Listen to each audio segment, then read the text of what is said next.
Ya, jadi halo semua, selamat siang menjelang sore. Jam 2 kita akan mulai start renungan firman Tuhan dari Keluaran 6 sampai kayaknya masuk ke Keluaran 7 aja ya.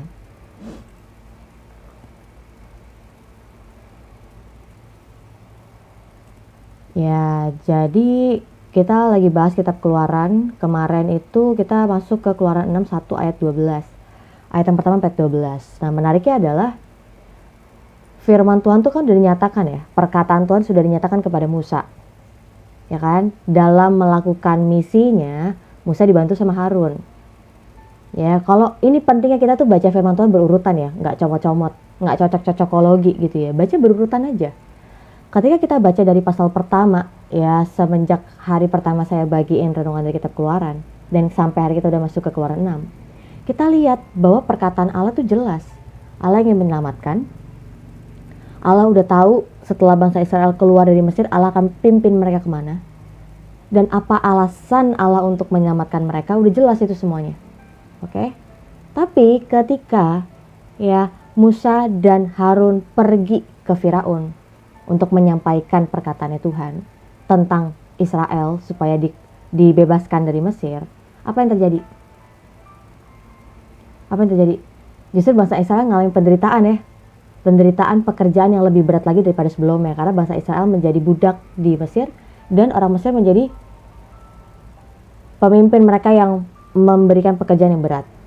Nah, menariknya kemarin kita belajar bahwa Musa dan Harun itu sudah menyampaikan kepada orang Israel apa yang Tuhan janjikan, apa yang jadi rencana Tuhan. Siapakah identitas bangsa Israel?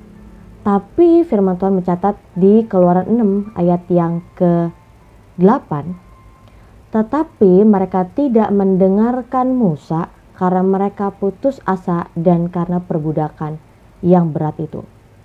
Jadi perkataan Allah, janjinya Allah, ya rencananya Allah yang besar dalam hidup orang Israel, karena mereka adalah keturunan Abraham, Ishak dan Yakub, itu buyar semua, nggak masuk, nggak mereka ngerti, nggak masuk dalam hati mereka, buyar.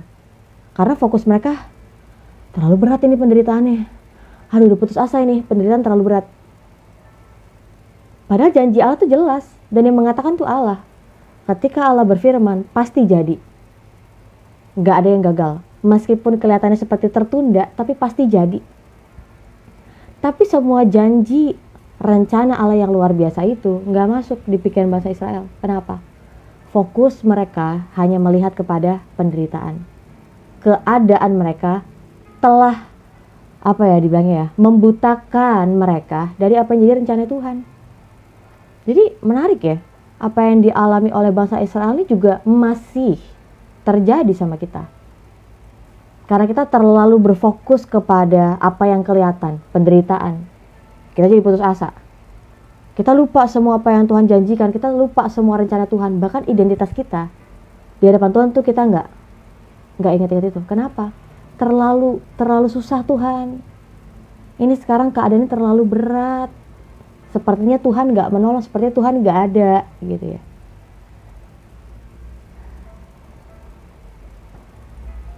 Ya, puji Tuhan. Dari kita baca keseluruhan firman Tuhan, akhirnya kita belajar bahwa seseorang itu beriman bukan dari kondisinya, ya. Semua tokoh-tokoh Alkitab itu mereka percaya, berharap dan mengandalkan Tuhan karena Tuhan, bukan karena keadaannya. Jadi kalau kita sebagai orang percaya, ya, iman kita, harapan kita, kepercayaan kita masih bergantung sama keadaan. Yuk, kita mulai punya ya satu kepercayaan, satu pengharapan dengan yang benar, yuk, dasar yang benar. Ya, saya tahu memang keadaan gak langsung berubah ketika kita berdoa. Ketika kita minta tolong Tuhan, masalah itu masih ada. Nggak langsung hilang gitu ya, enggak. Tapi yang saya mau tekankan adalah justru kita belajar bahwa kita hidup karena iman. Kita hidup karena percaya, bukan karena melihat keadaan. Ya, jadi bagus banget kemarin itu. Bangsa Israel juga masih fokus sama apa yang mereka lihat ya. Jadi mereka semua janji, perkataan Tuhan, rencana Tuhan tuh nggak masuk. Padahal itu yang paling penting. Kalau mereka menerima dan mempercayai bahwa Allah yang menjadi Allah Abraham, Ishak dan Yakub yang menjadi Allah mereka, yang berinisiatif untuk menyelamatkan mereka, punya rencana yang besar, dan mereka mau memilih untuk percaya, udah langsung kan beda ceritanya gitu ya. Ya, saya senang kalau baca firman Tuhan. Kenapa? Ketika kita baca firman Tuhan, apa yang terjadi itu masih relate sama kehidupan kita. Memang kalau kita lihat konteksnya, mungkin konteks zaman dulu sama zaman sekarang beda ya. Tapi yang dikatakan naturnya manusia, kecenderungan manusia itu masih sama. Iya, ketika kita dari hamba dosa jadi hamba kebenaran, kita menerima benih ilahi. Sehingga kita menjadi anak-anak Allah. Kita nggak cuma hamba kebenaran, tapi kita menjadi anak-anak Allah. Ya, tapi yang saya mau tekankan adalah kecenderungan kita ini loh, daging kita ini loh, apalagi situasi di sekitar kita loh, apalagi jebakan iblis itu nggak berubah, gitu-gitu doang. Jadi saya bersyukur setiap kali baca firman Tuhan, kita udah di spoilerin dikit ya, kehidupan tuh gini, manusia tuh gini. Atau di sini nggak ada yang suka dapat spoiler. Kalau saya suka, setidaknya biar ini dulu aja, biar saya tuh tahu gitu ya. Makanya saya senang banget ketika baca kitab Pengkhotbah, ya itu sangat penting apalagi bagi kita anak-anak muda. Kita nggak perlu dibilangnya apa ya, jatuh di kesalahan orang lain ya. Ketika kita baca firman Tuhan, Salomo sendiri yang adalah raja ya, yang paling terkenal dengan hikmatnya, kebesarannya, apalagi kesuksesannya, dia justru mau bagikan bahwa semuanya di dunia ini tuh nothing, gak ada yang bisa puasin kamu. Yang bisa puasin kamu adalah penciptamu. Kamu bisa lakukan apapun, kamu bisa bertindak, mengambil keputusan apapun, tapi kamu harus tahu konsekuensinya. Dan kamu harus mempertanggungjawabkan di hadapan Tuhan. Kan itu bagus. Saya pun lebih suka baca firman Tuhan. Israel datang ke Mesir karena Yusuf menjadi berkat buat Mesir. Betul. Halo Tits Anggun, Shalom, God bless you. Filipi 4 ayat 13. Ya, mereka sudah terlalu sering mendengar janji harapan kosong sesamanya. Kah Mbah Kek? Ya, nggak tahu. Kamu dulu juga dari dulu janji nggak ada ini, nggak kekirim-kirim ini martabak ya. Tuhan lebih mampu orang yang mau daripada orang yang mampu. Betul. Ya, kemarin sebelumnya saya bahas Keluaran 3. Musa itu dari yang sebelumnya putra dari putri Firaun, mendapatkan pendidikan dan kehidupan nomor 1 di Mesir. Ya, seorang yang sangat berkuasa. Lalu dia pindah ke tanah Midian, berubah banget. Berubah banget, ya dalam waktu 40 tahun sih, tapi berubah banget. Seorang yang sangat rendah diri. Sehingga ketika firman Allah itu datang kepada Musa, Musa bilang, aku bisa apa? Aku gak bisa apa Tuhan, aku tuh berat lidah, aku tuh nggak pintar bicara, aku nggak mahir bicara gitu ya. Kalau misalnya kita saat itu di posisi Musa, emang kita layak, emang kita pantas menerima, menjalankan panggilan Tuhan, melakukan visi Tuhan untuk melayani orang lain? Ya enggak lah, kita nggak ada yang masuk kualifikasi Tuhan. Tapi yang menariknya justru Allah ada untuk membentuk kita. Ya, Allah berkata kepada Musa, bukankah aku yang akan menyertai dan mengajar kamu setiap yang kamu katakan dan akan yang kamu lakukan di hadapan bangsa Israel dan Firaun. Kan itu bagus banget. Ya, kalau kita lihat diri kita, ya kita nggak ada yang masuk kualifikasi Tuhan. Gak ada. Kita semuanya nggak bisa apa-apa. Tapi kan yang menarik justru Tuhan itu mau menyatakan kemuliaannya melalui kita yang terbatas. Betul? Ada nggak orang-orang di luar sana yang lebih pintar dari saya? Jelas banyak. Ada nggak orang-orang di sana yang lebih capable untuk melakukan hal-hal seperti pengajaran, apalagi public speaking yang lebih bagus? Banyak. Tapi kenapa kita yang terbatas ini justru mau dipakai Tuhan untuk membawa kemuliaan bagi namanya? Supaya kita mengenal dia ya, dan kita menyaksikan kemuliaannya. Wah, Tuhan mampu ya bekerja melalui keterbatasan kita. Betul, itulah Tuhan yang luar biasa. Jelas tidak layak, tapi Tuhan layakkan asal kita mau agar ia mampukan. Amin. 8-bit.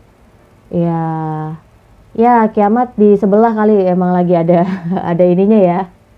Ada apa? Ada kesibukannya. Ya udahlah nggak apa-apa, kasihan dirusuin mulu di sini. Jangan dong, ini lagi kalem. Nanti kalau kiamat kesini juga kiamat biasanya kalem kok. Dia diem aja nggak ngomong-ngomong kalau lagi renungan. Ya, shalom semua teman-teman, Bapak Ibu. Ya, mungkin kalau misalnya di sini ada yang baby boomers.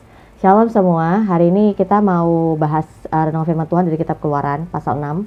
Jadi saya buka Komal itu setiap Senin sampai Jumat jam 2 siang khusus bahas renungan. Nah, ini lagi ngatur kalau setiap Senin sampai Selasa malam, mungkin di atas jam 8, saya bisa live untuk dengerin. Ya, saya mau dengerin curhatnya teman-teman gitu ya. Saya mau lebih banyak diskusi.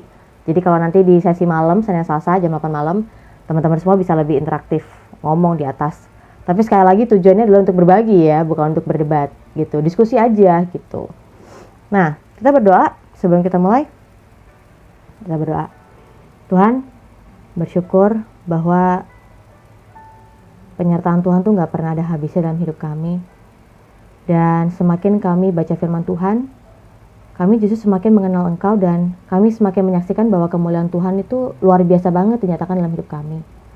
Dan aku berdoa Tuhan, lewat renungan yang sederhana dan singkat ini, aku percaya firman ini berkuasa dan dapat menyentuh setiap hati yang ada, sehingga mereka boleh mengenal kasih Tuhan, mereka boleh menyaksikan kekudusan Tuhan dalam hidup mereka, dan mereka bisa berbuahkan kebenaran.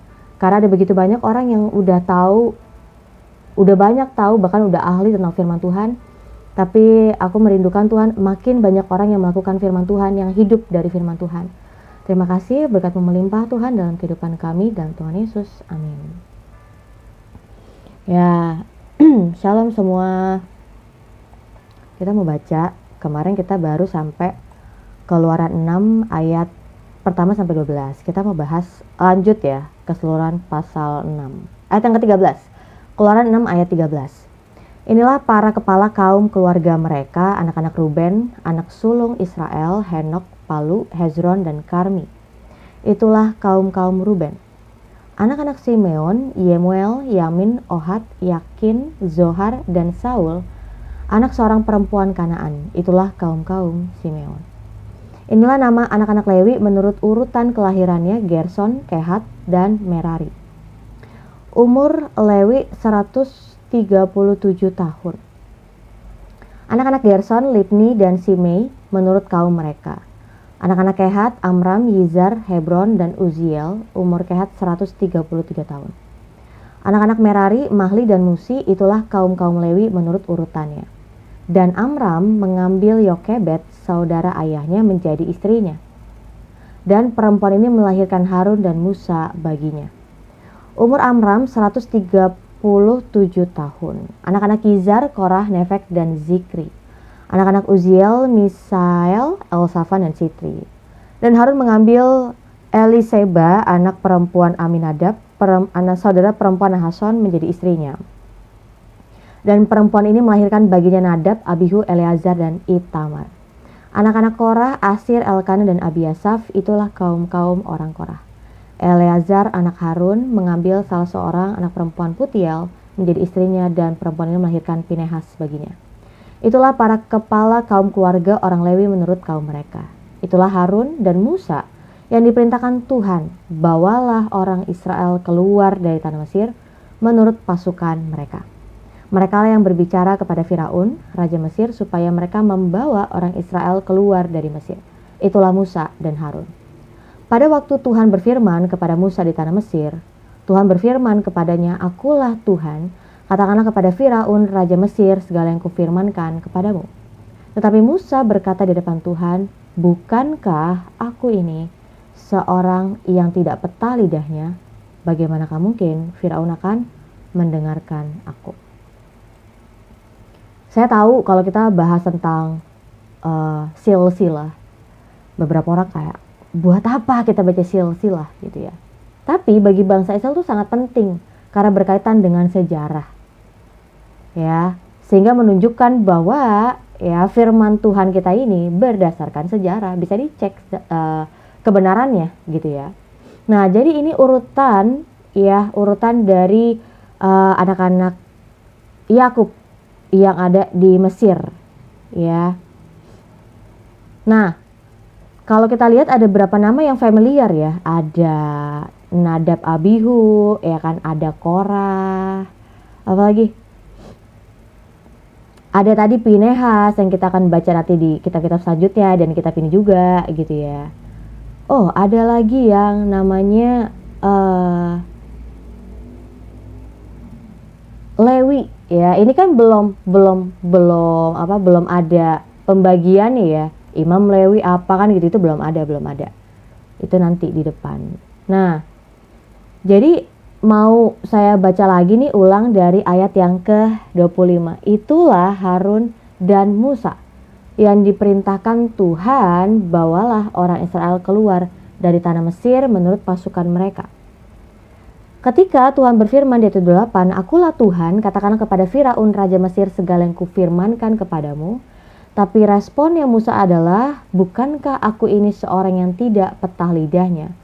Bagaimanakah mungkin Firaun akan mendengarkan aku? Nunjukin apa sih? Iya, Musa seorang yang rendah diri. Pernah gak sih kita perhatiin ketika kita baca firman Tuhan, apa yang terjadi sebelum dan sesudah satu pasal, perbedaannya apa? Sebelumnya Musa adalah putra dari putri Firaun, dapetin kehidupan nomor 1 di Mesir, dapetin pendidikan nomor 1 di Mesir, yang pasti Musa itu sangatlah pintar dan berkualitas. Tapi ketika Musa melarikan diri, ya kan, di Mesir Musa berani banget gitu ya bertindak. Ketika Musa pindah ke tanah Midian dan berada di tanah Midian 40 tahun lamanya, ternyata Musa berubah banget jadi seorang yang sangat rendah diri. Ya, seorang yang sangat nggak pedean banget gitu ya. Apalagi udah memikirkan gimana supaya orang Israel percaya, gimana supaya Firaun percaya. Padahal tugas kita bukan bikin orang percaya, tugas kita adalah bagiin, menyampaikan kebenaran, menyampaikan firman Tuhan. Urusan dia percaya atau terima itu adalah urusan dia, keputusan dia, tapi tanggung jawab kita adalah bicara kebenaran. Dan Musa menyampaikan apa yang firman Tuhan katakan, gak kurang gak lebih. Ya, kalau kita kan takut nih ditolak, takut nanti dijauhin temen, tapi gimana ya, ini perlu banget nih ngomong kebenaran, ngomong aja. Tapi yang kita perlu perhatikan adalah etika kita juga gitu ya, nggak bisa tapi ini kan demi kebenaran gitu ya, lalu caranya nggak tepat. Saya mau katakan kebenaran yang disampaikan dengan cara yang tidak tepat, outputting bukan kebenaran. Itu tantangan loh buat kita. Gimana ya saya bisa ngomong kebenaran dengan cara yang tepat, dengan waktu yang tepat, sehingga orang itu tidak merasa saya jatuhkan. Orang itu tidak merasa saya benci dia, justru saya mau ngomong karena saya mengasihi dia. Dan firman Tuhan ini harus dia dengar, firman Tuhan ini harus dia tahu. Gimana ya caranya ya? Kapan-kapan kita bahas itu ya. Kita masuk ke Keluaran 7 ayat yang pertama. Nih dikit aja kok. Keluaran 7 ayat yang pertama sampai 13. Berfirmanlah Tuhan kepada Musa, lihat, aku mengangkat engkau sebagai Allah bagi Firaun, dan Harun abangmu akan menjadi nabimu. Engkau harus mengatakan segala yang kuperintahkan kepadamu, dan Harun abangmu harus berbicara kepada Firaun, supaya dibiarkannya orang Israel itu pergi dari negerinya. Tetapi aku akan mengeraskan hati Firaun, dan aku akan memperbanyak tanda-tanda dan mujizat-mujizat yang kubuat di tanah Mesir. Bila mana Firaun tidak mendengarkan kamu, maka aku akan mendatangkan tanganku kepada Mesir dan mengeluarkan pasukanku, umatku orang Israel dari tanah Mesir dengan hukuman-hukuman yang berat. Dan orang Mesir itu akan mengetahui bahwa akulah Tuhan apabila aku mengacungkan tanganku terhadap Mesir dan membawa orang Israel keluar dari tengah-tengah mereka.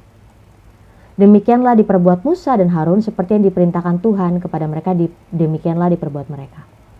Adapun Musa 80 tahun umur ya, dan Harun 83 tahun, tetap ketika mereka berbicara kepada Firaun. Dan Tuhan berfirman kepada Musa dan Harun, apabila Firaun berkata kepada kamu, tunjukkanlah suatu mujizat, maka haruslah kau katakan kepada Harun, apabila ambillah tongkatmu dan lemparkanlah itu di depan Firaun, maka tongkat itu akan menjadi ulat. Musa dan Harun pergi menghadap Firaun, lalu mereka berbuat seperti yang diperintahkan Tuhan. Harun melemparkan tongkatnya di depan Firaun dan para pegawainya, maka tongkat itu menjadi ular. Kemudian Firaun pun memanggil orang-orang berilmu dan ahli-ahli sihir. Dan mereka pun, ahli-ahli Mesir itu, membuat yang demikian juga dengan ilmu mantra mereka. Masing-masing mereka melemparkan tongkatnya dan tongkat-tongkat itu menjadi ular. Tetapi tongkat Harun menelan tongkat-tongkat mereka. Tetapi hati Firaun berkeras sehingga tidak mau mendengarkan mereka keduanya seperti yang telah difirmankan Tuhan. Jadi ya, Tuhan berfirman kepada Musa, "Lihat, aku mengangkat engkau sebagai Allah bagi Firaun, dan Harun abangmu akan menjadi nabimu." Perhatikan di sini. Ya, Allah ya memilih Musa ya untuk menjadi Allah ya kan bagi Firaun dan Harun sebagai nabinya. Ya, kalau kita perhatikan, kenapa ya harus ada seperti ini? Kenapa harus Harun yang menjadi nabinya Musa? Kenapa Musa hanya akan menyampaikan kepada Harun lalu Harun meneruskannya? Ini kan sebenarnya suatu gambaran yang akan nanti terjadi ya. Bagaimana Allah menyatakan pesannya kepada hamba-hambanya, kepada nabi-nabinya. Sehingga hamba-hambanya menjadi penyambung lidah Allah. Gitu kan. Nah, engkau harus mengatakan segala yang kuperintahkan kepadamu, dan Harun abangmu harus berbicara kepada Firaun supaya orang Israel itu dibiarkan pergi.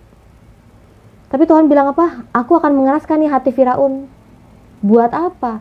Supaya Tuhan memperbanyak tanda-tanda dan mujizat-mujizat yang kubuat di tanah Mesir. Kenapa Tuhan harus menunjukkan tanda-tanda dan mujizat-mujizat yang luar biasa yang nanti kita akan bahas sepanjang kitab Keluaran? Kenapa? Masih ingat kemarin di Keluaran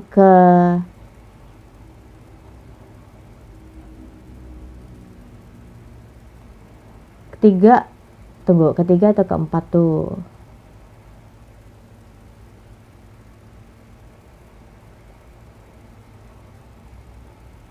Keluaran keempat kayaknya.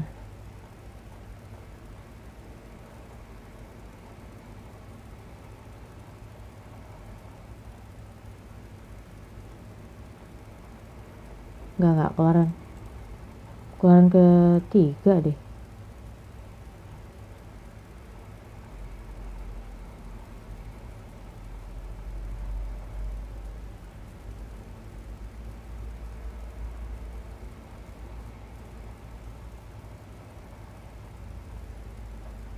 Bentar ya.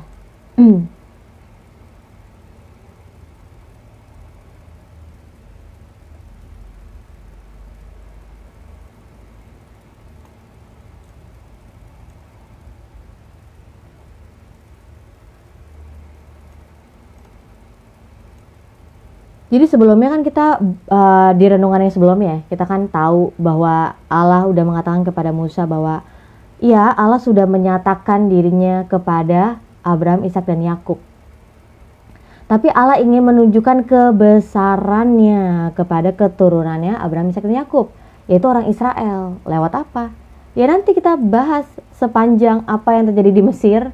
10 tulah itu adalah satu wujud Allah itu mau menyatakan kebesarannya. Nggak cuma menyatakan kebesarannya kepada orang Israel aja, tapi juga kepada orang Mesir yang tidak mengenal dan tidak mempercayai Allahnya orang Israel, Allah orang Ibrani. Dan ternyata nggak cuma sampai bangsa Mesir aja nih yang berdecak kagum gitu ya, melihat kebesaran Allah orang Ibrani. Sampai bangsa-bangsa di sekitar Mesir, daerah Mesir, ya bangsa-bangsa di tetanggaannya Mesir, itu mereka mendengar. Sehingga ketika kita baca kisah tentang orang-orang di kota Yeriko, mereka takut, mereka gentar kepada bangsa Israel. Kenapa? Karena Allah yang menyertai mereka adalah Allah yang luar biasa. Oh, dahsyat ya. Iya, itu pentingnya tuh ketika kita baca firman Tuhan berurutan. Oh, karena di pasal sebelumnya Tuhan pernah bicara ini. Kalau kita cuma baca sepotong-sepotong doang, kita nggak lengkap. Dan akhirnya perspektif kita tentang Allah, ya teologi kita berantakan karena kita nggak baca berurutan. Sebenarnya saya percaya bahwa firman Tuhan itu dia mampu untuk membuktikan, bukan sebenarnya, nggak, saya yakin firman Tuhan tuh membuktikan dirinya sendiri, bisa dipercaya, bisa diandalkan. Ya, karena Allah ya yang punya perkataan ini gitu, Allah yang bekerja di balik peristiwa demi peristiwa, Allah adalah aktor utamanya gitu ya. Jadi di Keluaran ke-7 ini, ya kan, Tuhan bilang, aku akan mengeraskan hati Firaun dan memperbanyak tanda dan mujizat di tanah Mesir. Ya, kalau sampai Firaun gak mau dengar, aku akan mendatangkan tanganku dan mengeluarkan pasukanku dari tanah Mesir. Dan orang Mesir itu akan mengetahui, ini menariknya ya, Tuhan itu benar-benar Alfa Omega. Dia maha tahu, dia maha kuasa, ya, dia besar banget. Ketika dari sebelumnya, dari Keluaran ketiga, Allah udah menyampaikan pesan kepada Musa, apa yang akan terjadi, bagaimana nanti respon Firaun, bagaimana nanti Allah akan membebaskan bangsa Israel kemana, ke tanah perjanjian, yang seperti apa karakteristiknya, dan apa yang akan orang Israel alamin, itu semua udah jelas gitu ya. Dan Allah berfirman lagi nih di Keluaran ke-7 ya, bahwa jika Firaun tidak mendengarkan Musa dan Harun, apa yang akan terjadi? Tuhan yang akan mendatangkan tangannya, Tuhan yang akan berperkara terhadap Mesir. Dan orang Mesir itu akhirnya akan tahu bahwa akulah Tuhan yang membawa orang Israel keluar dari tengah-tengah mereka. Ya, ketika peristiwa Musa dan Harun itu datang kepada Firaun untuk menyampaikan firman Tuhan, Musa umurnya 80 tahun, Harun umurnya 83, berarti Musa yang paling kecil, lalu Harun, lalu Miriam ya, urutannya gitu. Ya, jadi yang paling tua adalah Miriam, Harun, lalu Musa. Ya. Dan Tuhan berfirman kepada Harun dan Musa, apabila Firaun berkata, tunjukkanlah suatu mujizat. Sebelumnya ya, Musa udah dapetin pesan ini untuk melemparkan tongkat, sehingga tongkat itu jadi ular. Kemarin kita bahas ya di Keluaran ketiga, ketika Musa bilang, Tuhan, oke saya bacain deh biar. Keluaran 3 ayat yang ke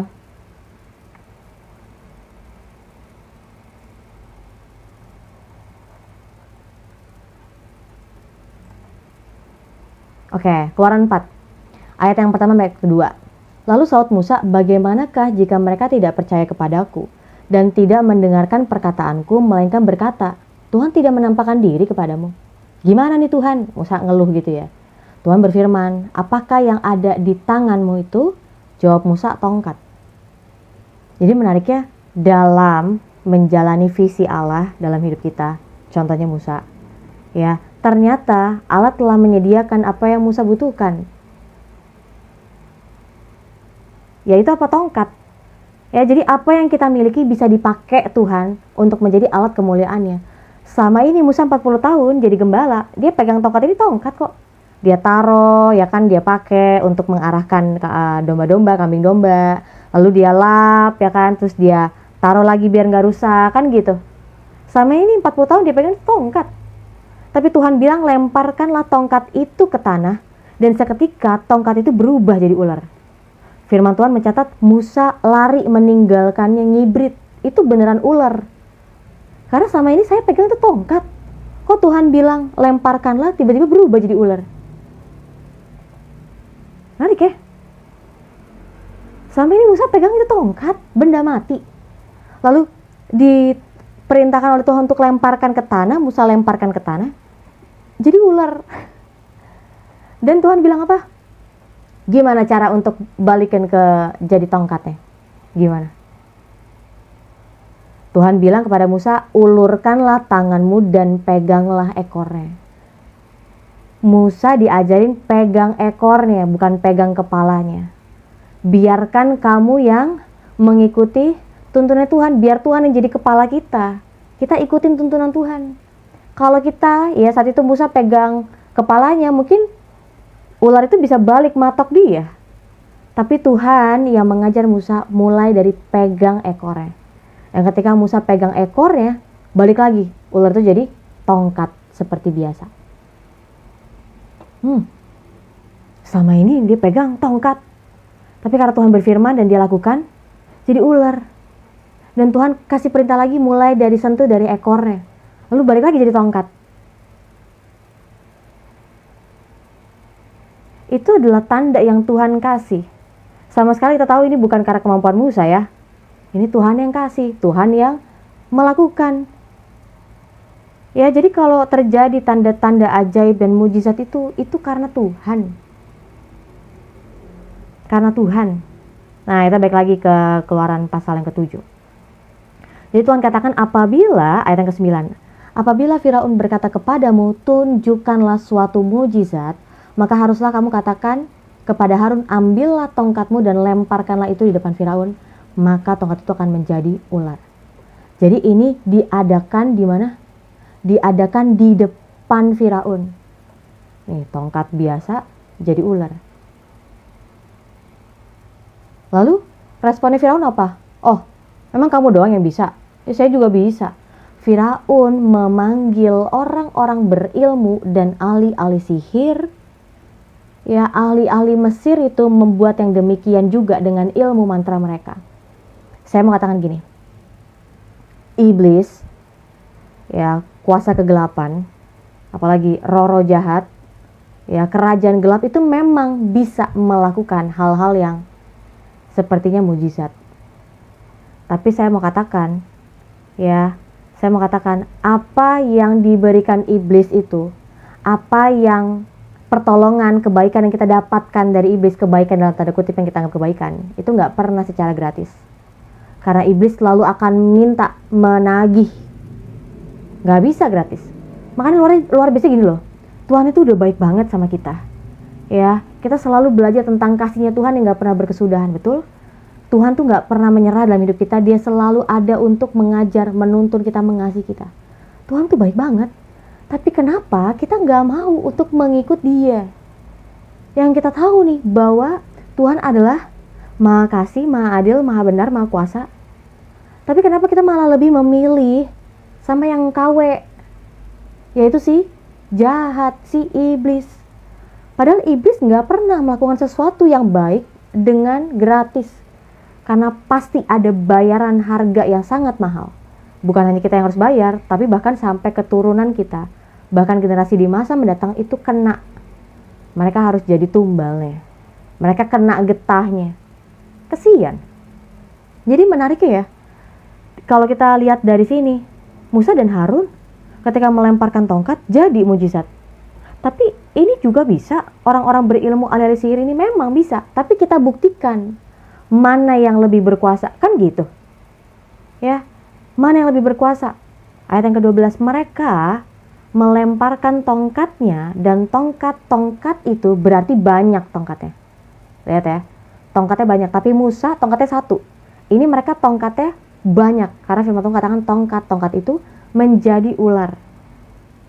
Tetapi tongkat Harun menelan tongkat-tongkat mereka. Lihat mana yang lebih berkuasa. Sekalipun mereka banyak, tapi ini satu tongkat ya Harun bisa menelan mereka. Dan ini menunjukkan apa sih? Ini kan di depan Firaun ya. Ini audiensnya adalah Firaun. Tuhan tuh mau tunjukkan apa kepada Firaun? Bahwa Tuhan lebih berkuasa daripada ahli-ahli sihir. Apa yang bisa dilakukan oleh orang-orang yang berilmu di Mesir. Tuhan itu lebih berkuasa. Tetapi Firaun responnya, wah, Allah orang Ibrani luar biasa. Enggak. Firman Tuhan enggak kayak gitu. Firman Tuhan katakan, tetapi hati Firaun berkeras sehingga tidak mau mendengarkan mereka keduanya seperti yang telah difirmankan Tuhan. Di Keluaran ke-6 dan ke-5 kemarin kita baca ya bahwa Firaun itu bilang Firaun nggak mengenal Allah orang Ibrani. Betul, karena Firaun hanya menyembah kepada dewa-dewi orang Mesir, kepada ilah-ilah yang dia tahu yang ada di Mesir. Sehingga dia nggak kenal, dia nggak tahu, dan dia nggak menyembah Allah orang Ibrani. Itu sebabnya ya dia bersikeras, ya kan? Oh, ya gini ya, di zaman dahulu itu emang udah terbiasa ada dewa-dewi, ya kan? Ada yang lebih kuat, ada yang lebih rendah gitu ya. Maksudnya ada yang lebih lemah gitu kan. Tapi kita lihat nanti ya, kita udah masuk ke perikop yang bahas tulah-tulah. Kita lihat Allah yang luar biasa itu, pencipta langit dan bumi, yang menjadi Allah Abraham, Ishak dan Yakub, yang menyertai Allah orang Ibrani, Allah orang Israel, itu berlawanan menghadapi dewa-dewi orang Mesir. Ya, kalau kita perhatikan dari awalnya dari daratan, lalu mulai naik kepada ini nih, alam, lalu naik kepada langit. Itu luar biasa banget. Bahkan yang terakhir, anak sulung di Mesir, semua anak sulung di Mesir mati. Karena itu semuanya dari tulah pertama sampai tulah 10 itu representatif dewa-dewi Mesir, termasuk anak sulungnya Firaun, dianggap sebagai dewa. Karena Firaun juga menganggap diri sebagai dewa, keturunan dewa matahari. Dan kita lihat dewa matahari yang terkenal, yang sangat dihormati, dijunjung tinggi sama orang Mesir, akhirnya kalah. Kenapa? Allah menyatakan mujizat yang luar biasa bahwa orang Mesir itu benar-benar mengalami kegelapan, gelap gulita. Tapi di Goshen enggak, terang. Dahsyat memang. Ya. Jadi justru karena kekerasan hatinya Firaun, Allah mau menyatakan tanda-tanda dan mujizat. Untuk apa? Untuk orang Mesir tuh lihat nih. Ini belum bicara bangsa ya. Nanti di tulah yang saya lupa, ke-6 atau ke-5. Ya, itu mulai ada progresif, dalam arti Allah mulai menyatakan bukan hanya untuk orang Israel aja. Allah nggak hanya mau menyatakan diri bagi bangsa Israel, tapi Allah juga menyatakan diri kepada orang Mesir, tapi juga termasuk kepada bangsa-bangsa di sekitar Mesir. Itu ketika saya baca ya lagi Bible study. Dahsyat banget ya. Saya dulu baca 10 tulah nih saya nggak sedalam ini loh. Itu luar biasanya firman Tuhan. Ya, meskipun kita lihat ya, iyalah firman Tuhan cuma 66 kitab. Kalau misalnya mungkin Anda berpikir gitu karena Anda cuma baca doang gitu ya. Tapi kalau kita dalemin, saat ini, di bulan ini kita akan bahas 10 tulah. Tahun depan mungkin kita bahas lagi kitab Keluaran, maknanya akan berbeda. Pengertian kita akan berbeda. Makanya luar biasa firman Tuhan itu udah cukup bagi kita. Cukup bagi kehidupan rohani kita, iman kita, dan kehidupan praktika kita. Firman Tuhan ini banyak mengandung prinsip. Firman Tuhan ini adalah kebenaran. Yang banyak orang gak tahu adalah, ini cuma kisah-kisah, ini cuma peristiwa-peristiwa. Padahal ini adalah firman Tuhan ini adalah kebenaran bagi kita. Makanya kita harus belajar, membaca, merenungkan, menemukan apa yang jadi prinsip kebenaran untuk kita lakukan. Sehingga ketika kita menghidupi kebenaran, kok ada hasil ya? Kok buahnya manis ya? Kok saya hidupnya berhasil ya? Karena kita melakukan kebenaran. Dan firman Tuhan mencatat orang-orang yang melakukan kebenaran, Tuhan yang akan memberkati mereka. Ya, jadi kalau misalnya dikatakan hidup sukses tuh menurut orang Kristen tuh kayak gimana sih? Hidup sesuai dengan kehendak Tuhan. Ya, jadi kalau kita puji Tuhan, dari firman Tuhan kita belajar bahwa Tuhan tuh jadi yang terutama dalam hidup kita.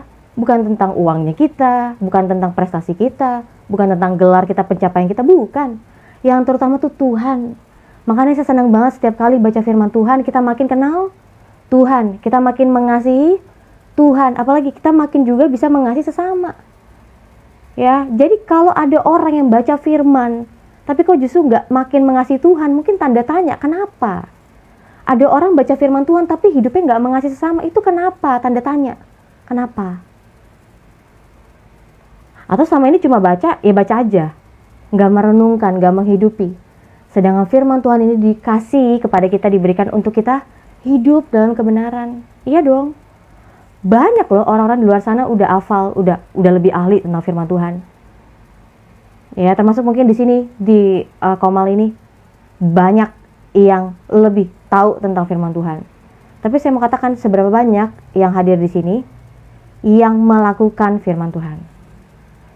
Nggak perlu tunjuk tangan ya, karena nggak kelihatan juga di sini. Tapi saya mau katakan, yuk kita hidup dari firman Tuhan. Yuk kita hidup oleh karena firman Tuhan. Nah, jadi Ini mujizat pertama ya, tanda-tanda yang ajaib yang pertama yang dilakukan di hadapan Firaun, tetapi responnya Firaun adalah mengeraskan hatinya, gak mau mendengarkan perkataan Harun dan Musa. Padahal semua yang dikatakan Harun dan Musa adalah perkataannya Allah. Perkataannya Allah. Karena kita lihat nih, Keluaran 7 ayat yang pertama, berfirmanlah Tuhan kepada Musa. Jelas ini adalah perkataan Tuhan. Lalu kemarin kita bahas di Keluaran 6, yang pertama, ayat yang pertama, selanjutnya berfirmanlah Allah kepada Musa, akulah Tuhan. Oh, ini yang tadi saya baca cepat-cepat. Ya, jadi di Keluaran 6 ayat yang pertama ya sampai kedua, Tuhan katakan, akulah Tuhan. Aku telah menampakkan diri kepada Abraham, Ishak dan Yakub sebagai Allah yang Maha Kuasa, tetapi dengan namaku Tuhan, aku belum menyatakan diri. Maksudnya adalah bagi orang keturunannya Abraham, Ishak dan Yakub, mereka belum melihat gitu ya, luar biasanya karyanya, perbuatannya Tuhan dalam hidup mereka. Ya, apa nih, masih sering tidak memikirkan Allah. Ya, iya saya tahu ketika kita baca firman Tuhan pasti kita yang dapat keuntungan ya, betul. Tapi selain kita bisa mengenal diri kita dari kita baca firman Tuhan, kita juga bisa mengenal Tuhan. Makanya kalau ada orang nanya, gimana ya saya bisa mengenal Tuhan? Saya pengen belajar tentang Tuhan. Yuk, bareng-bareng yuk belajar firman Tuhan yuk. Saya rasa di sini semua banyak yang buka komal tentang bahas kekristenan, bahas firman Tuhan. Bahkan sini mungkin ada beberapa pengajar ya. Yuk kita belajar bareng-bareng firman Tuhan. Makanya saya buat komal ini untuk kita belajar firman Tuhan sama-sama. Tapi kan enaknya kalau diskusi ya. Jadi kayak oh yang ini belajarnya ini, nangkepnya ini gitu kan. Oh kalau yang ini belajarnya ini. Apa kita bikin aja ya komunitas Bible Study ya. boleh. Nanti saya atur. Ya supaya kita bisa nggak cuma belajar dari saya aja nih yang saya live setiap jam 2 ya, tapi juga saya bisa belajar nih, ada Kak Rocky, ada Ferry, ada siapa nih, ada John. Kita latar belakang yang berbeda, denominasi berbeda, tapi kita satu kerinduan nih, kita mau saling untuk membantu dalam pertumbuhan di dalam Kristus. Kita kan seneng ya kalau ada orang yang bertumbuh, dasarnya kuat, dia bertumbuh. Dia mau masuk gereja mana ya terserah dia. Dia mau melayani bahkan sukses apa ya nanti lihat Tuhan, rencana Tuhan gimana. Tapi kita seneng banget ketika kita mau membagikan apa yang Tuhan berkaryakan dalam hidup kita. Karena kita tahu segala berkat yang telah kita terima bukan hanya untuk kita aja, tapi juga untuk orang lain, betul? Gak bisa. Kebenaran itu cuma kita simpan aja dalam hidup kita ya, terus karena kita orang percaya udahlah kita kunci aja semua pintu, kita selamat sendiri. Gak bisa. Pasti ada kerinduan dalam hidup kita mau bagikan juga nih kabar keselamatan, kebenaran ini kepada orang lain supaya mereka tahu kebenaran. Jangan sampai ketika kita semuanya menghadapi ya penghakiman akhir, lalu ada orang yang bilang, saya belum pernah tahu kenapa nggak ada yang pernah mengatakan bahwa Yesus adalah satu-satunya juru selamat. Bahwa Yesus adalah satu-satunya jalan, kebenaran dan hidup. Kenapa? Kenapa saya baru tahu sekarang? Wah, betapa hancurnya kita anak-anak Tuhan ketika ada yang mendengar, ada yang mengatakan hal itu. Itu sebabnya pasti semangat kita mau bagiin firman Tuhan, kita mau bagiin kebenaran, bahkan kita mau bagiin kesaksian. Ya, kenapa? Karena kesaksian itu adalah bukti Allah menyatakan dirinya dalam hidup kita. Ya, tiap-tiap orang pasti punya nih kesaksian yang luar biasa, bagaimana Tuhan bekerja, memulihkan, mengajar, menuntun kita ya. Pasti. Dan dari kesaksian itu, orang-orang yang mendengarkannya beroleh satu pengharapan. Dia aja ya tadinya gak sekolah, bisa sekolah. Wah berarti saya yang hari ini belum sekolah, saya berarti bisa juga punya kesempatan buat sekolah. Asalkan saya berdoa dan berusaha, kan gitu. Dia aja punya utang 50 juta, akhirnya Tuhan buka jalan dan dia bisa untuk bekerja dan menutupi utang-utangnya. Berarti saya juga, karena saya cuma punya utang 20 juta gitu ya. Berarti saya juga bisa nih, Tuhan menyertai saya untuk saya bisa menutupi utang-utang saya gitu. Ya, jadi kalau kita baca firman Tuhan, yuk kita mulai dalam doa kita, Tuhan aku mau mengenal Engkau lewat bacaan hari ini. Hari ini kita baca apa sih? Keluaran 6 sampai Keluaran ke-7 ya, ayat yang pertama sampai ayat yang ke-13. Bahwa keselamatan itu datangnya atas inisiatif Tuhan. Tuhan yang mau menunjukkan, Tuhan yang mau bekerja, Tuhan yang mau menyatakan kemuliaannya. Pertanyaannya, ketika Harun dan Musa ya menunjukkan ya tongkat itu dilemparkan ke tanah, responnya Firaun mengeraskan hati. Kita belajar, ketika Allah menyatakan kemuliaannya, kebesarannya, gak semua orang terima. Iya. Ya, saya percaya ya firman Tuhan itu ya adalah perkataan Allah. Dan saya percaya itu pasti ada kuasanya, besar kuasanya. Dan ketika saya menyampaikan firman Tuhan, ada yang gak terima, ada yang gak suka. Ya wajar. Makanya ketika kita baca firman Tuhan, Bapak Ibu, kita akan banyak mengenal ya tentang kehidupan di sekitar kita, tentang diri kita, tentang sesama kita. Jadi ketika kita baca firman Tuhan, kita diperlengkapi banyak nih, apalagi yang muda-muda ya. Kita nggak punya banyak pengalaman, kita belum punya banyak ilmu, kita masih ngalamin trial and error kan gitu ya. Tapi puji Tuhan, firman Tuhan tuh memperlengkapi kita, sehingga kita tahu mana yang benar, mana yang salah, mana yang baik, mana yang jahat. Ini kehendak Tuhan, ini yang Tuhan nggak suka. Kita belajar itu, sehingga kita nggak perlu jatuh di kesalahan orang lain. Ya dari firman Tuhan kita belajar. Ternyata udah seajaib itu ya. Tongkat berubah jadi ular, tapi Firaun dan ahli sihirnya mereka juga melemparkan tongkat-tongkat dan menjadi ular juga, tapi tetap tongkatnya Harun yang memakan ya tongkat-tongkat dari ahli sihir itu. Mujizat seluar biasa itu Firaun masih nggak mau terima. Iya.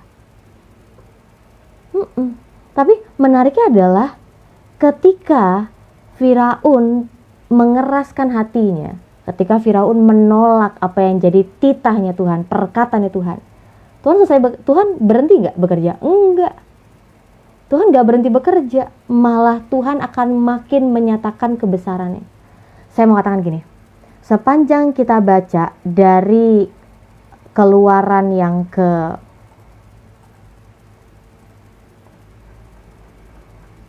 kelima ya, ketika Harun dan Musa menyampaikan firman Tuhan kepada Firaun dan bangsa Mesir, mau respon mereka seperti apapun, Tuhan itu masih akan bekerja.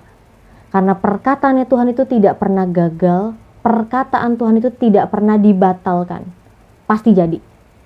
Ya, jadi mau keras kepala sekarang, mau tunda sekarang, mau tolak sekarang atau enggak, itu enggak jadi masalah di depan Tuhan, karena perkataan Tuhan itu pasti jadi. Nah, apa yang bisa kita pelajari hari ini? Apa yang bisa kita pelajari hari ini dari renungan firman Tuhan? Bahwa Allah itu selalu ya menyatakan dirinya, memperkenalkan dirinya kepada manusia. Lewat apa? Kejadian sehari-hari, ya kan? Apalagi lewat tanda dan mujizat. Banyak hal. Tuhan bisa pakai apa aja untuk memperkenalkan dirinya. Tetapi respon manusia beda-beda. Ada yang mau untuk menerima, ada yang mau taat, ada yang mau dengerin. Tapi ada yang menolak, ada yang gak percaya. Ya, ada yang bahkan akhirnya apa? Ya menjelek-jelekkan Tuhan gitu ya. Ini Tuhan gini-gini gitu ya. Tapi yang saya percaya, kemuliaan Tuhan itu tetap, perkataannya tetap pasti jadi berhasil, apapun respon manusia. Itulah luar biasa Tuhan. Ya, jadi kita melihat ketika Allah sudah berjanji kepada Abraham, Ishak dan Yakub ya tentang keturunan mereka dan apa yang akan didapatkan oleh keturunan mereka, tentang janji keselamatan itu akhirnya dinyatakan.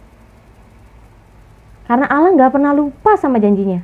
Lah, kita mungkin beberapa follower saya tahu nih, saya orangnya kadang-kadang lupaan gitu ya. Kak, ini saya kemarin nanya, kemarin nanya apa ya, saya lupa. Saya aja kadang-kadang bisa lupa, tapi Tuhan gak pernah lupa sama perkataannya. Tuhan gak pernah lupa sama janjinya. Atau Tuhan lagi sibuk gitu ya. Enggak. Tuhan setia dan kita bisa percaya bahwa firman Tuhan itu pasti jadi bekerja dalam hidup kita. Apapun keadaannya. Betul. Kemarin kita udah belajar bahwa perkataan Allah itu udah disampaikan kepada bangsa Israel. Tapi karena penderitaan begitu sulit, mereka putus asa. Semua janji Tuhan yang luar biasa itu gak mereka dengerin. Gak masuk dalam pikiran mereka. Dan gak jadi apa-apa. Ya, jadi yuk kita yang hari ini belajar dari firman Tuhan. Kita jadi punya kerinduan untuk semakin mengenal Tuhan. Dari mana? Dari semua perbuatan Tuhan dalam Alkitab. Makanya gak bisa kita mengenal Tuhan tanpa kita mengenal firman-Nya. Gak bisa kita mengasihi Tuhan, tapi kita gak mengasihi firman-Nya, karena satu kesatuan. Satu kesatuan. Ya, jadi saya bersyukur hari ini kita belajar bahwa sekalipun penolakan terhadap perkataan Allah, rencana Allah itu ada, Allah gak berhenti bekerja. Dahsyat ya.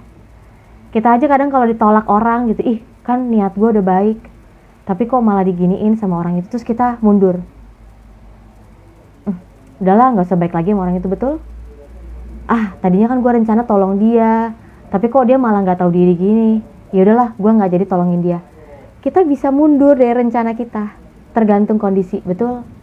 Tapi rencana Tuhan itu gak ada yang gagal. Sekalipun kita ditemukan gak setia, sekalipun kita masih belajar yang namanya kesetiaan ya, kita masih belajar yang namanya ketaatan. Tuhan ampunin aku, kadang-kadang aku tuh suka lupa. Aku lebih memilih apa yang aku mau ketimbang apa yang Tuhan mau. Ampuni aku Tuhan, kadang-kadang aku tuh suka fokusnya sama yang lain. Aku bukan fokus sama Tuhan. Jadi aku lupa sama apa yang jadi rencana Tuhan. Aku fokusnya rencana sama diri aku sendiri. Ampuni aku Tuhan kalau aku kadang-kadang ngebet banget. Harus A, B, C, D. Sampai lupa untuk bertanya sama Tuhan, rencana Tuhan apa sih dalam hidupku. Ya, jadi puji Tuhan kita punya Allah yang besar. Kita bisa belajar kesetiaan darinya. Kita bisa belajar kasih darinya. Apalagi kita bisa belajar keadilan darinya. Kita bisa belajar kebenaran darinya.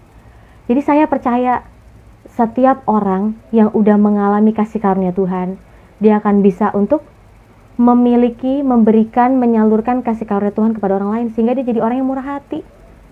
Ketika seseorang udah mengenal kebenaran Tuhan, dia pasti akan bisa hidup dalam kebenaran. Ketika orang mendapatkan keadilan Tuhan, mempercayai keadilan Tuhan itu nyata, dia akan bisa bertindak adil. Jadi bagaimana kehidupan kita kepada sesama itu dipengaruhi oleh apa yang Tuhan nyatakan dalam hidup kita, pengenalan kita kepada Tuhan. Ya, puji Tuhan, Bapak Ibu. Setiap kali kita baca firman Tuhan, pengenalan akan Tuhan makin bertambah. Iya. Bonusnya kita bisa mengenal diri kita. Bonusnya kita bisa mengenal orang-orang di sekitar kita. Iya. Jadi ini firman Tuhan bukan cuma sekedar peristiwa demi peristiwa, ya. Ini peristiwa nyata yang terjadi untuk kita renungkan dan kita pelajari, bukannya pelajari, tapi kita mengerti prinsipnya. Ya. Ya. Ada Firaun. Ya, jadi itu yang saya bagikan dari renungan hari ini. Gimana Bapak Ibu yang dapetin? Iya, tadi saya lihat Pak Buas lewat. Dari kemarin itu waktu live sama Ki Ahmad, Pak Buas follow. Gimana Bapak Ibu setelah dengerin renungan firman Tuhan ini? Ada nggak yang Bapak Ibu dapatkan? Bisa tulis di kolom komentar supaya saya juga bisa belajar ya. Nggak cuma dari saya doang, tapi teman-teman yang ada di Komal juga bisa lihat. Oh, ada yang dapetin ini. Oh, ada yang belajar. Oh, ada yang tahu. Kayak tadi Ferry ya. Apa yang dia dapetin sepanjang saya bagi firman Tuhan, dia langsung tulis di bawah. Oke, saya baca. Ada Pak Ting, semangat. Iya, thank you Pak Ting. Ada apa lagi nih di atas? Saya bacain ya. Dari tadi Ferry banyak.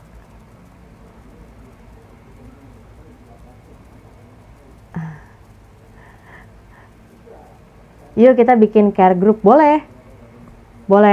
Nanti saya atur ya. pelan-pelan ya saya atur. Mengenal Tuhan bisa dalam wahyu khusus ya dan wahyu umum, betul.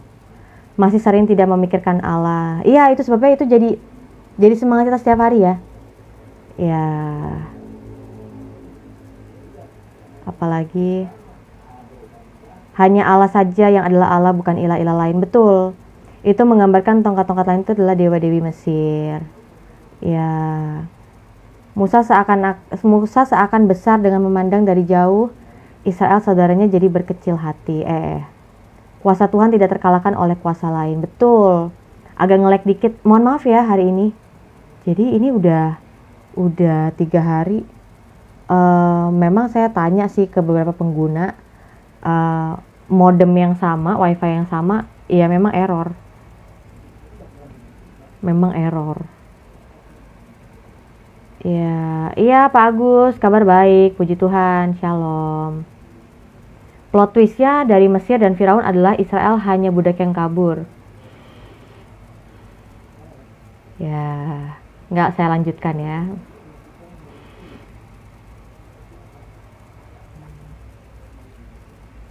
Menyatakan kebesaran kemahaannya, iya betul. Justru Firaun semakin keras hatinya.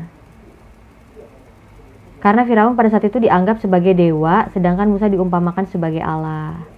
Ya, jadi jangan salah paham ya tentang Musa yang diangkat sebagai Allah dan Harun sebagai nabinya.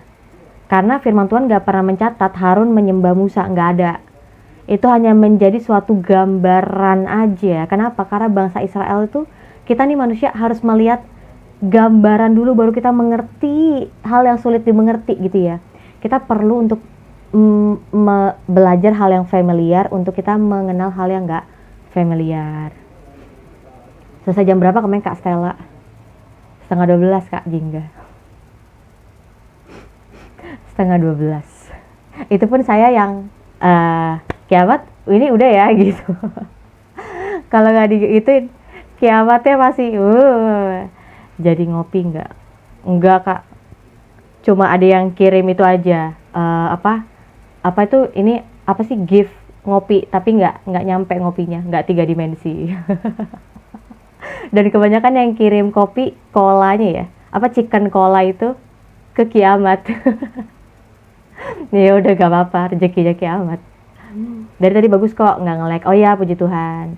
Tuhan menunjukkan kasih setianya bukan hanya hal baik. Betul. Berry Manurung, shalom Kak, shalom Berry, derita cinta tiada akhir. Ya, jadi nanti kita atur ya, sehingga kita bisa bikin pertemuan khusus, kita Bible study bareng, kita belajar bareng. Tujuannya apa? Bukan saya untuk narik Bapak Ibu keluar dari gereja lalu masuk ke komunitas ini, bukan. Tapi saya hanya bikin komunitas untuk barangkali gitu ya yang nggak punya komunitas, yang merasa dirinya itu mau belajar firman Tuhan, ya kita kumpul sama-sama, kita bisa atur pertemuan gitu ya untuk kita bahas firman Tuhan. Firman Tuhan aja, jangan yang lain-lain gitu ya. Kalau yang lain-lain ya di kesempatan yang lain aja. Gitu.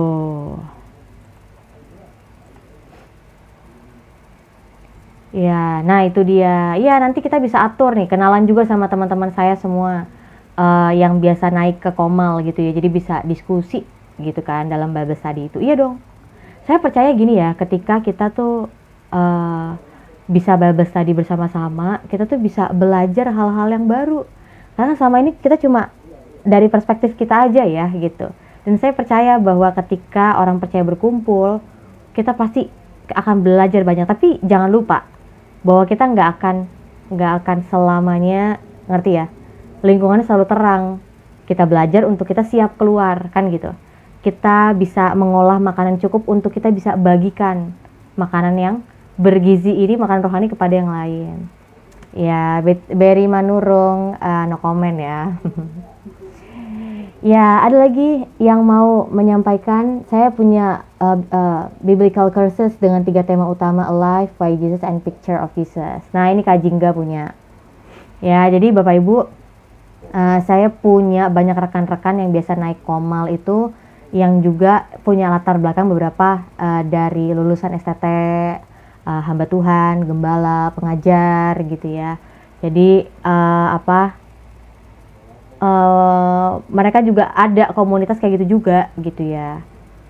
Mm-mm. Ya, ya jadi di Komal ini memang fokusnya itu oke. Okay. Kalau pakai TikTok susah share screen, betul. Dan sebenarnya saya lebih suka kalau kita dalam lingkup tertutup. Bukan maksudnya saya lebih gampang untuk mencuci otak, bukan. Tapi saya lebih pengen tahu aja, lebih pengen kenal. Oh, dia latar belakangnya seperti ini. Makanya dia punya pikiran seperti ini. Kalau kita kan kalau di TikTok ini kan enggak, kamu salah gitu. Kalau saya biasanya enaknya tuh diskusi dulu. Jadi saya tahu line berpikirnya tuh gimana. Oh, dia ini nih di area ini yang dia belum ngerti, tapi yang ini nih dia udah paham gitu. Itu kan perlu diskusi ya, perlu diskusi. Hmm, ya besok enggak, enggak tahu. Nah, jadi saya tuh lebih tertariknya gitu. Kita belajar bareng-bareng daripada memang TikTok ini lebih enak, gampang, banyak yang masuk ya gitu. Tapi kalau saya tuh nggak menurut saya kurang efektif. Mm-mm. Saya minum ya.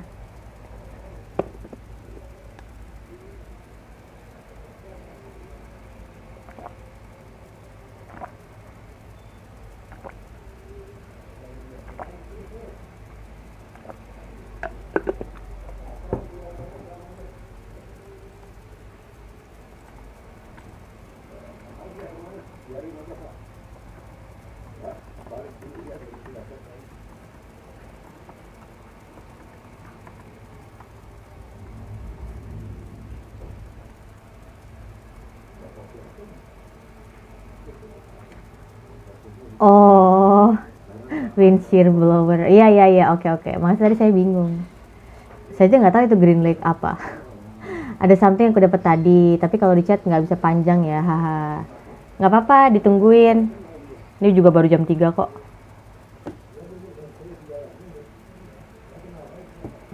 Mm-mm. Mm.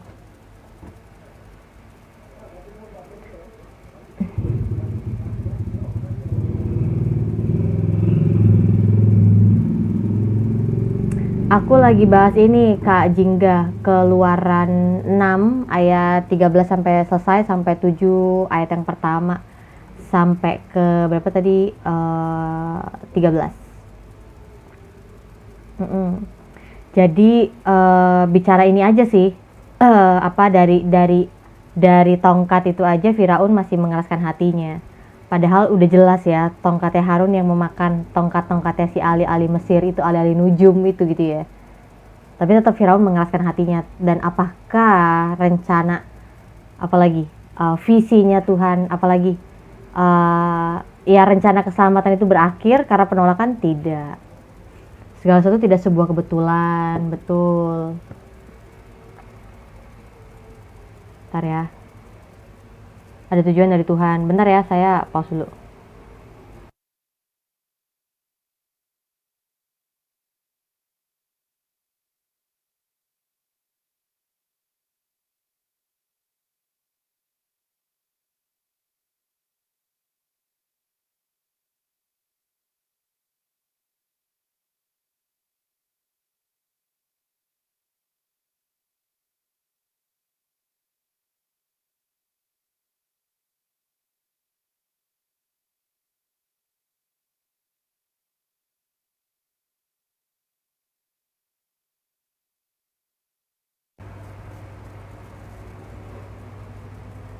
Iya, iya makanya dari 10 tulah itu kan lawan dewa-dewi kan.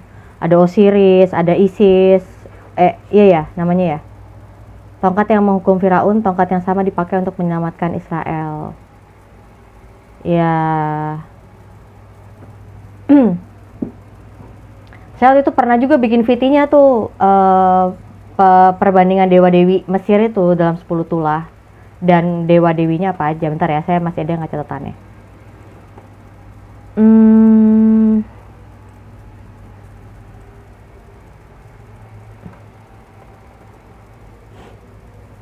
Hmm,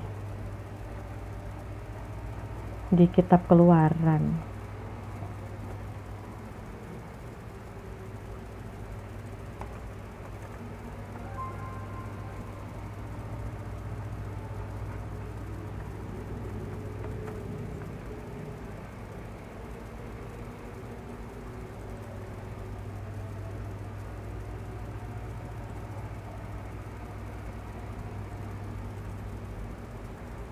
Tongkat itu simbol simbol keadilan dan kasih Allah. Ya.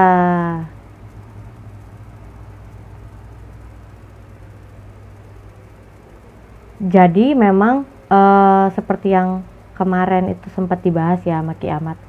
Kalau teman-teman apologet kan memang lebih banyak ngomongin data, informasi gitu ya. Tapi kalau kayak komal-komal seperti yang saya buat ini, tujuannya untuk mendalami informasi itu sehingga kita mengerti dan melakukan. Nah, jadi yang apa? Mana ya? 10 tulah ya. Itu judulnya apa ya?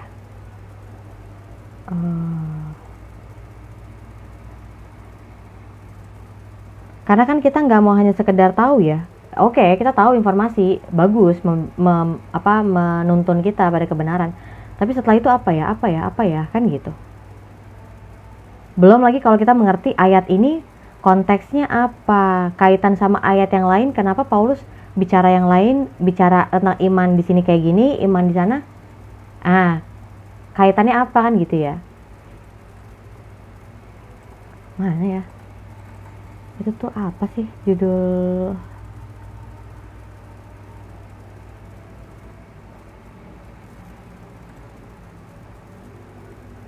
Oh, coba saya tulis aja salah satu dewanya. Osiris.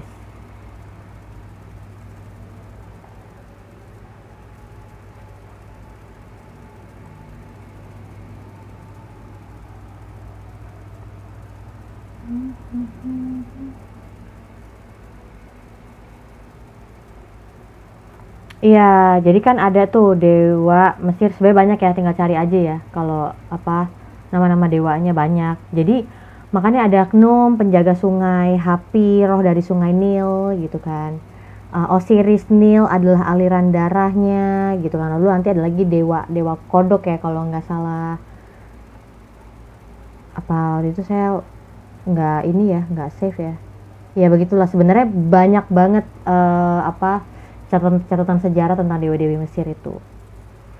Ya tapi sekali lagi beda, dewa-dewi aja masih perlu saling membantu ya. Satu ada yang di laut, apalagi satu yang di darat, satu lagi yang jaga alam semesta gitu kan, yang di atas gitu kan.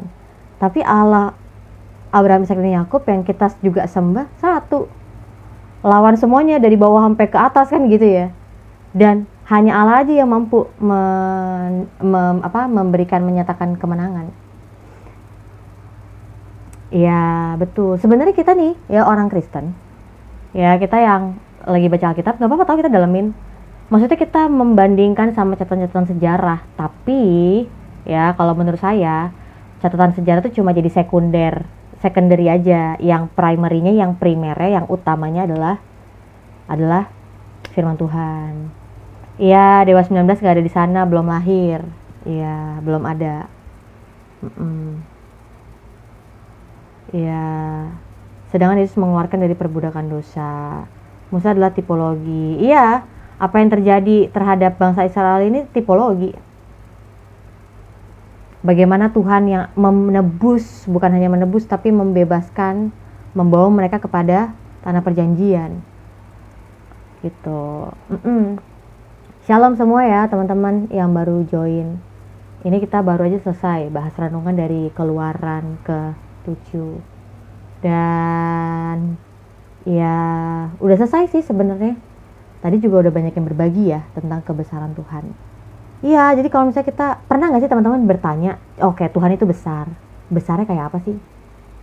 Saya kalau baca firman Tuhan tuh saya sampai segitu.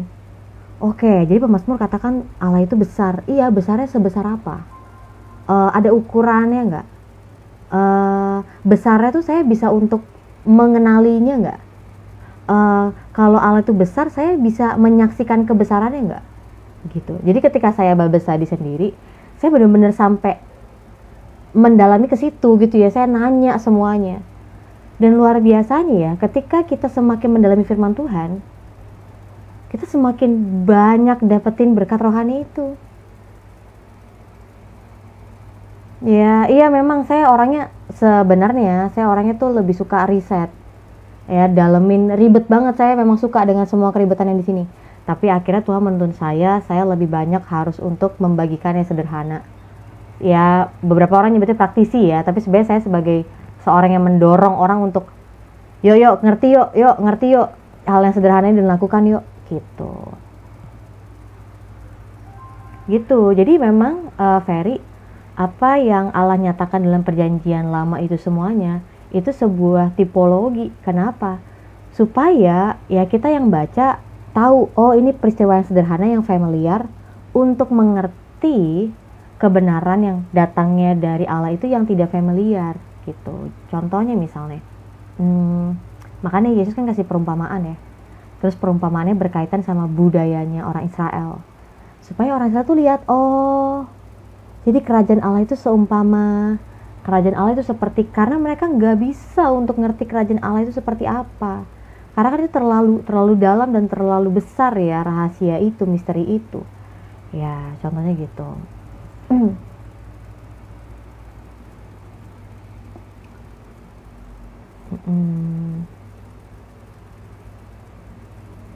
Ya gitu.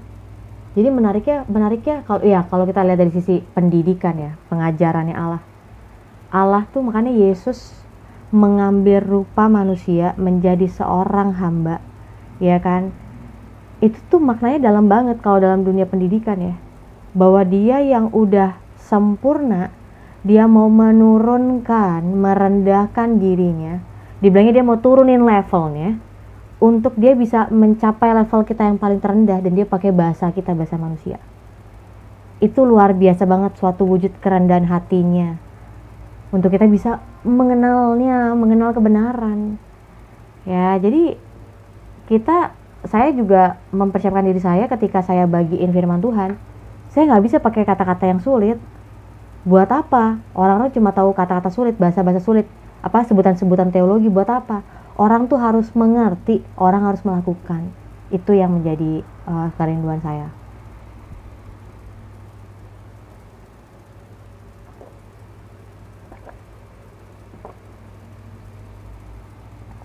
Udah, gitu sih. Gak ada nih, Kak Jingga nggak mau naik. Masih ada nggak Kak Jingga?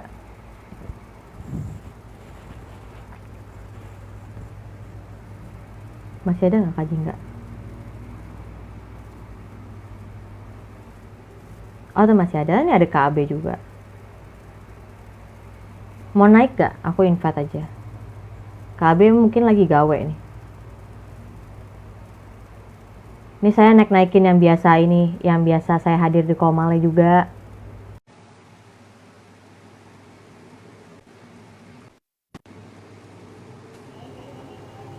Siang Kak Jingga. Halo, selamat siang. Mungkin Kak Jingga mau berbagi. Iya, tadi Keluaran 7 ya. Yang satu perikop 1 sampai 12 ya. 13. Yang dia ini ya, mengatakan bahwa Harun menjadi nabimu. Kalau nggak salah. Ya, itu menarik sih. Dan itu semacam mengubah paradigma berpikir bangsa Mesir ya, bukan hanya sekedar menyelamatkan bangsa Israel, tapi mengubah kosmologi bangsa Mesir, karena yang seperti tadi sudah disampaikan Kak Stella, disinggung. Jadi dewa-dewanya itu mengalami ini kan, akhirnya simbol-simbol dewanya kena semua itu, termasuk dewa air, dewa katak itu yang menguasai di langit dan juga di bumi, di air, semuanya kena gitu. Jadi itu bukan sebuah peristiwa yang kita anggap gampang gitu, tapi itu sesuatu yang sangat besar dan terjadi pada satu bangsa gitu, bangsa Mesir, dan juga ya tentu dengan bangsa Israel di dalamnya. Nah, tapi ini ya apa namanya, setelah kejadian keluaran ini kan akhirnya bangsa Israel pun bukannya jadi sombong, tapi Tuhan bilang bahwa kamu harus melindungi hak orang-orang asing karena kamu pernah di Mesir menjadi orang asing gitu. Bahkan Abraham pun kan pernah jadi orang asing di Mesir. Jadi setelah keluar itu baru kan dikasih 10 perintah. Nah, salah satunya yang kecil itu bukan yang kecil sih, tapi yang ya bagian yang aplikatif ya, bahwa kamu harus melindungi orang-orang yang asing, janda, dan juga anak yatim. Itu nggak boleh diabaikan oleh orang Israel. Itu sih dari saya. Kalau kejadian 7 ya saya poinnya di situ aja, di tongkat aja. Nanti di bagian yang lain tongkatnya itu akan menjadi tongkat penyelamatan, bukan jadi tongkat penghukuman. Ya bagi orang Mesir itu menjadi tongkat penghukuman, tetapi bagi orang Israel itu jadi tongkat penyelamat, tongkat Musa itu. Tuh, jadi ya ini sebagai simbolisasi bahwa lewat kayu salib Kristus itu keadilan dan kasih Allah berjumpa dan dinyatakan. Itu sebagai tipologi dan simbolisasi. Ya, jadi ketika baca firman Tuhan pasti kita makin kenal Tuhan ya, Kak Jingga ya. Tapi banyak orang yang bahkan nggak tahu hal itu ya. Iya, dan ya kadang nggak mau baca juga kan, orang Kristen juga agak sulit bacanya ya, nggak tahu kenapanya di bangsa kita kayak begitu. Kalau di ini dulu waktu saya masih sekolah di STT, ada seorang dosen Korea gitu, dia bilang gini, tahu nggak, komentari yang kalian baca itu dibaca oleh jemaat kalau di Amerika.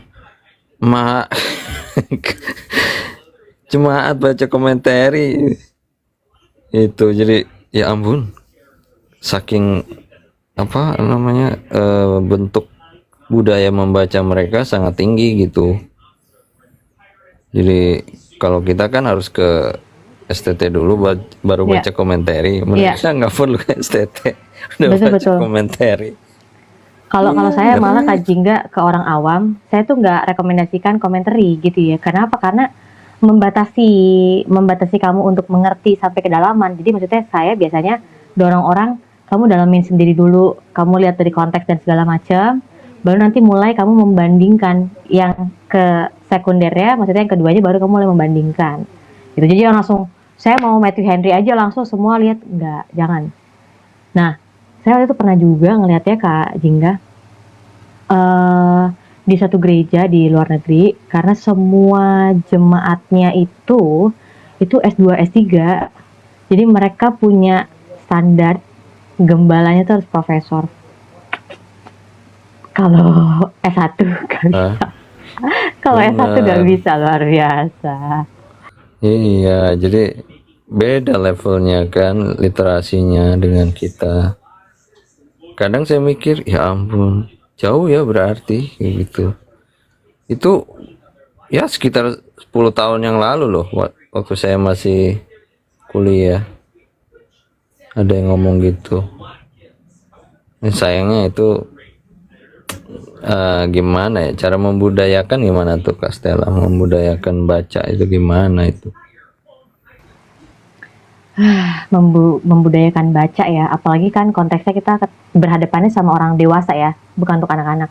Kalau saya tuh sampai akhirnya saya kepentok sendiri bahwa selama ini saya itu gini, perspektif saya tentang Tuhan tuh berdasarkan perasaan saya, bukan berdasarkan firman Tuhan. Wah, akhirnya hancur. Saya kok gini ya, kok pikiran saya gini ya, saya kecewa gitu kan. Kenapa Tuhan nggak tolong saya ketika ini terhadap ekspektasi saya? Jadi sebenarnya saya kecewa karena ekspektasi saya gitu. Akhirnya saya, wah kayak saya keliru nih, saya aja nggak tahu nih tentang Tuhan dari firman Tuhan. Kebutuhan itu yang buat saya, ya udah saya harus baca, saya harus belajar, saya harus mengerti gitu ya. Karena balik lagi, kalau kita nggak kenal Tuhan, nggak tahu wahyu Tuhan, kita hidupnya jadi apa? Liar gitu ya. Misalnya katakan saya lupa tuh ayatnya, pokoknya tanpa hukum ya, manusia tuh jadi liar gitu kan. Saya lupa. Jadi ya bukan ini sih, maksudnya bukan mau memegang teologi barat sih. Enggak kok. Cuman Kita kan berteologi berdasarkan firman Tuhan, bukan ya. bukan barat atau timurnya. Kita penekanannya firman Tuhannya. Makanya saya senangnya di Komal ini kita tidak berfokus kepada barat atau timur, tapi kepada firman Tuhannya. Gitu. Iya, itu aja sih Jadi, hari ini. Oke. Kak Jingga mau tambahin Mana apa? Kak Abi nih? Saya udah invite, lagi sibuk kayaknya. Kemarin ngajak kopdar. Oh gitu, Aku yang ke situ aja lah.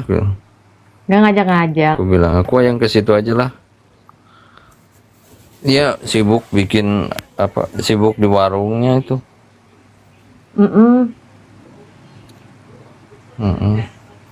Iya. Ya itu sih, kalau sayangnya kalau nggak tahu ya kalau di gereja gimana ya, apa ada budaya itu ya membaca itu. Kalau Sebenarnya ini ya, di Kak gereja Jingga, ada budaya itu. ini kan karena Kak Jingga adalah seorang gembala ya, Bapak Ibu, pemimpin jemaatnya gitu kan. Dan ya tahu juga bergumul di area itu juga gimana ya supaya jemaat itu. Kalau saya percaya gini, kalau pemimpinnya seorang yang mencintai firman, pasti kok Tuhan akan bawa setiap orang-orang yang juga mencintai firman, yang rindu belajar. Tapi gimana, ada nggak yang nggak, ya karena dia belum terbiasa aja, jadi kita harus bikin tuh habit. Memang awalnya kayak, aduh banyak banget sih kegiatannya, apa-apa Bible study, apa-apa komsel, apa-apa ngomongin firman gitu kan. Gak apa-apa, memang kita harus bangun habitnya. Sehingga environmentnya, suasananya tuh dia jadi tahu, memang kita suasananya seperti ini gitu. Ya kayak inilah ya, kayak orang tua ya Kak Jingga, kan yang ngajar kan. Sehingga anak tahu, oh ini value-nya keluarga ini, kebiasaannya kayak gini. Akhirnya dia tinggal adaptasi. Ya, tapi memang nggak banyak sih, sedikit jadinya orang-orang yang mau itu. Jadi maunya masih kayak dicekokin gitu. Kalau yang inilah ya, yang Kristen yang biasa gitu. Maunya dicekokin terus. Atau mungkin gini Kak. Gimana? Atau mungkin gini Kak, kita lebih libatkan mereka secara aktif. Kamu ini besok ya ngomongin sharing dari misalnya dari perikop ini. Kan dia kayak, tapi kan aku nggak ahli, nggak apa-apa. Kamu mulai dulu aja apa yang kamu tahu kan gitu ya. Baru kan nanti dia kayak, oh saya nggak tahu apa-apa. Nah kan baru tuh semangat belajarnya. Oh jadi maksud saya, iya memang pengajaran itu sebenarnya tanggung jawab pemimpin ya.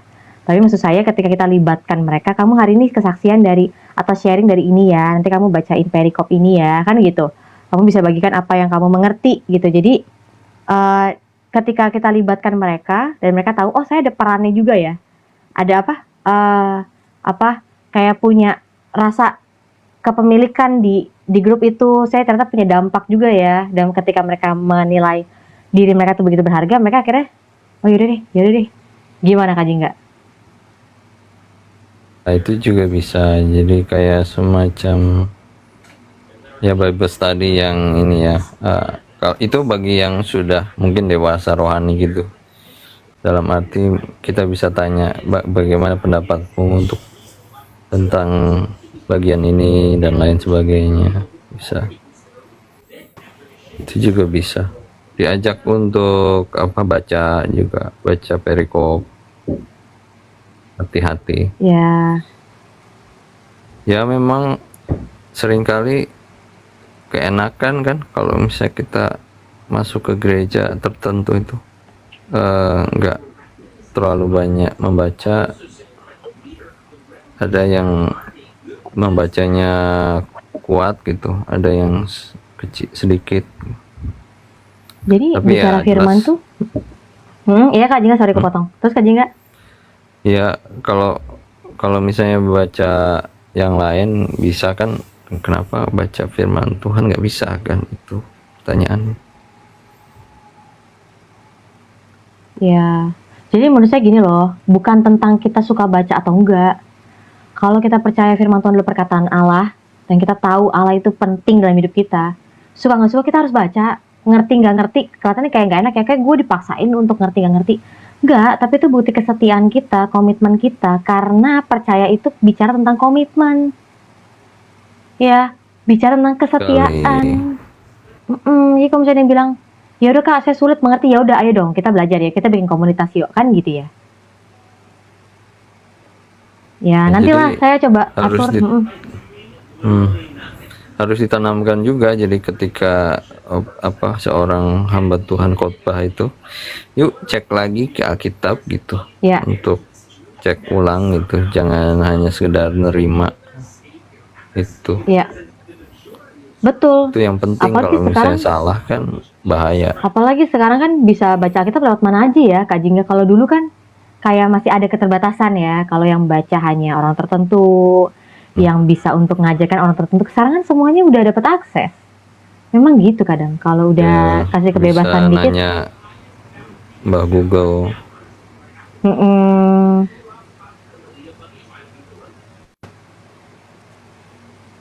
ya Semoga sih itu aja sih. kalau misalnya kita Amin. membahas lebih panjang, dan juga kalau Amin. ada orang-orang yang punya kerinduan yang sama bisa di apa ya, kita memperkaya mereka lah, dan kita Ya. juga diperkaya oleh mereka gitu. Ya, Itu amin. aja sih. Ibu Mulyati nggak ada ya? Nggak berani Di bawah aja, atau tadi naik cuma ya? lewat aja kali. Oh, Gak apa-apa. oke. Oke, teman-teman semua, itu aja sih untuk hari ini. Kita doa tutup ya. Thank you Kak Stella. Thank you Kak God Jingga. bless.